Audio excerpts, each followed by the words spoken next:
recebo aqui no nosso estúdio, olha, Luciana Infantini, psicóloga. Obrigada, Lu, pela sua presença. Boa tarde, viu? Boa tarde. A gente também recebe aqui a Marister, junto com a Kátia, elas são mamães e vão contar pra gente que elas viveram, na verdade, estão até passando por isso, né? Tem gente passando aqui por isso. E aí, como é que tem sido, como é que foi esse assunto com o seu filho? Bom, boa gente, tarde, viu? Boa tarde, gente. Então, é um assunto polêmico, a gente não pode negar. Exige alguns cuidados, né, gente? É uma transição.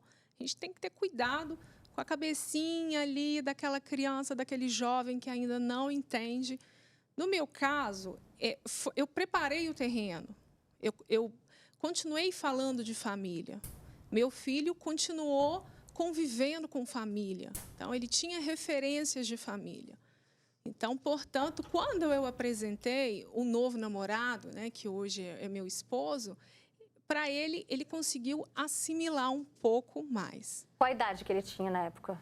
Na época que eu me separei, o Gabriel tinha 10 anos. E aí você levou quanto tempo, então, para apresentar esse novo namorado? Pronto, eu fiquei bastante tempo aí cuidando de mim, tá? Vamos falar aí uns 3, 4 anos, sem pensar em namoro. Então, deu para planejar as coisas. Lógico, a gente nem sempre acerta, tá, gente? A gente vai errar mesmo. Mas foi com ajuda, com auxílio, com pessoas acompanhando, aconselhando, né? Eu consegui trazer para o momento certo. Mas, principalmente, o Gabriel sempre viu famílias. Eu sempre levava para ter referência, como o pai não era presente, que morava em Minas, andava com o tio que era casado, né, com um amigo que acompanhava a gente. Então, resumindo, eu preparei o terreno. Daqui a pouco você vai contar qual foi a reação do seu filho quando você apresentou, viu? Mas antes, vamos ouvir um pouquinho da história da Marister, porque ela está vivendo esse momento, né? Boa tarde, Roberta. Boa tarde. Sim, estava aqui comentando com a Robertinha, né, que eu estou vivendo esse momento. Como o meu filho, né, ele não teve a presença paterna dentro de casa, então ele assumiu o papel do homem da casa, né, o homem do lar, né. Então, para ele, na mente dele, eu acho que é um pouco estranho ter essa presença, né. Então, assim, eu estou num relacionamento, mas eu estou indo devagar, apresentando como amigo, preparando o território, né? Igual a amiga que falou, né? Para depois contar, né? Porque até mesmo eu acho que a gente não deve assumir logo um relacionamento assim para os filhos, né? A gente tem que conhecer a primeira pessoa, conhecer com quem a gente está lidando, para só depois apresentar realmente para os filhos, né?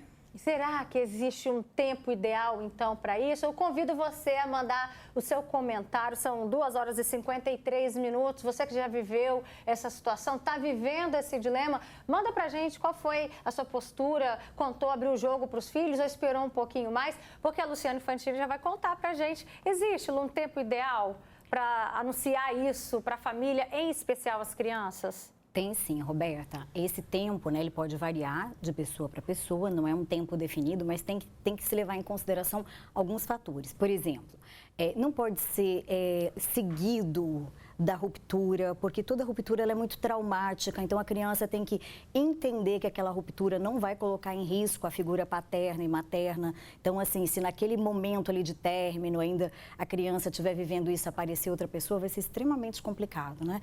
Então, precisa, sim, dar esse tempo para que as coisas se ajeitem, a questão de como que vai ser as visitações, essa coisa toda que acontece quando tem, né, a ruptura ali, a separação de um casal.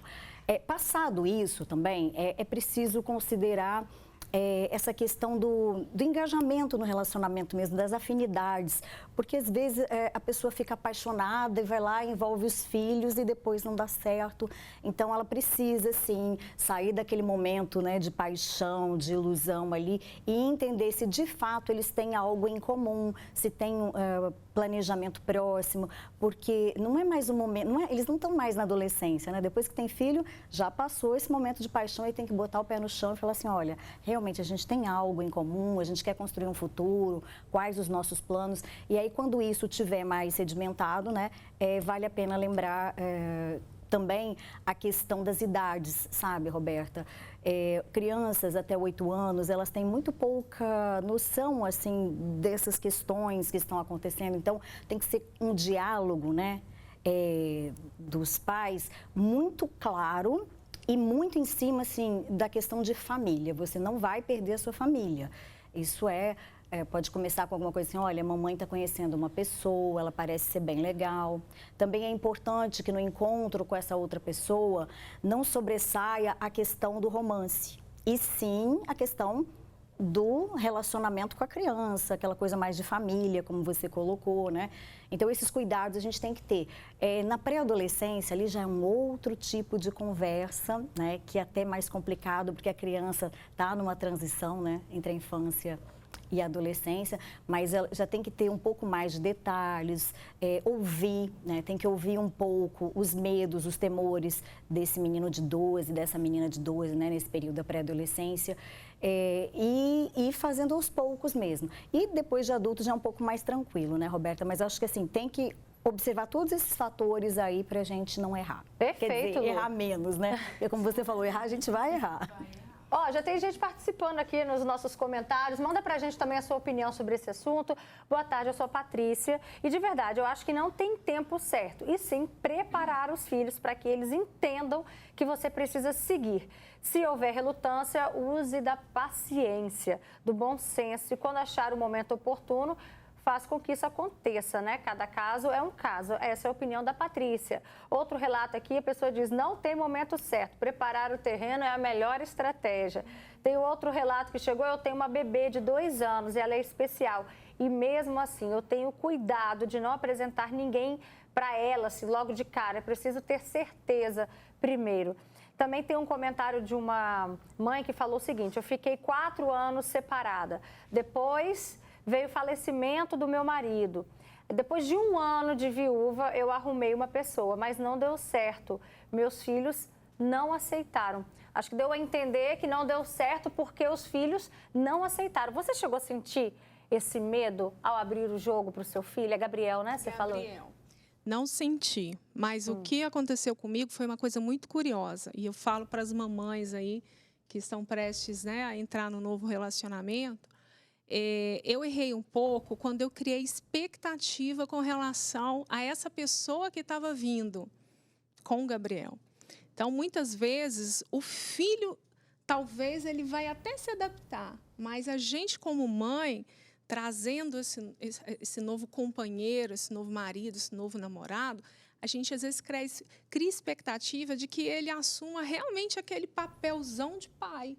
E, muitas vezes, isso não pode acontecer, como pode não acontecer. E pode ser um tio. Pode. Ou pode se tornar um pai, né? E pode ser o marido da minha mãe, tudo bem. Então, se a gente criar na mente, né? E eu falhei um pouquinho nisso, porque a gente não pode jogar, eu não sei se eu estou falando errado, mas a gente não pode jogar as nossas expectativas na cabecinha da criança, gente. Não pode. Então, o Gabriel aceitou bem, sim, mas naquela junção, naquela fase da fusão ali, eu acho que eu escorreguei um pouquinho nesse sentido. Passado esse momento, a gente conseguiu identificar e cada um assumiu o seu papel, a sua identidade. O Gabriel tem um pai, não é o Sérgio, né? O Sérgio é o meu marido. Então, fortalecendo ali o vínculo do Gabriel com o pai e o Sérgio com o meu marido. Então, as coisas começaram a caminhar mais. Mari, quais estratégias você tem usado para amansar a sua ferinha em casa? Então, foi como eu falei, né? Eu deixo ele sem saber por enquanto das coisas, porque foi igual ela falou também, né? Às vezes a gente se envolve num relacionamento, aí a gente ali no calor, né? Às vezes pode ser uma paixão, que daqui a pouco vai passar.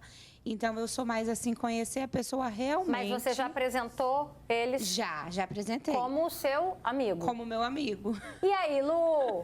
Tá certo ou tá errado isso? Apresentar fulana como amiguinho do papai ou da mamãe? Eu não vejo problema nenhum, pelo contrário, é até melhor, assim, o amigo da mamãe, né? Mamãe tá conhecendo uma pessoa legal.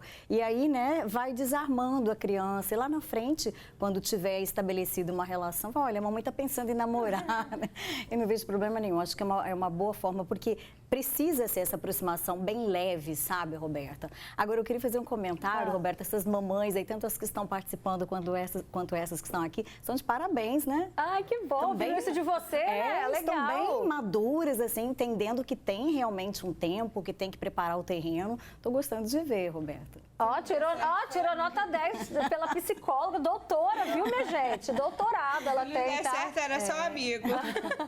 Ouvindo conselhos sempre, né, gente? Ó, tem mais gente participando. Boa tarde, Roberta. Eu separei do pai dos meus filhos em janeiro de 2019. Fiquei 6 anos sozinha. Ano passado eu conheci uma pessoa e depois de um tempo que vi que daríamos certo, apresentei aos meus filhos de 14 e 17 anos. E eles reagiram muito bem. O que não pode também é contar mentira, né? Se os meninos perguntarem, mãe, você tá namorando o tio? Pai, você tá namorando a tia?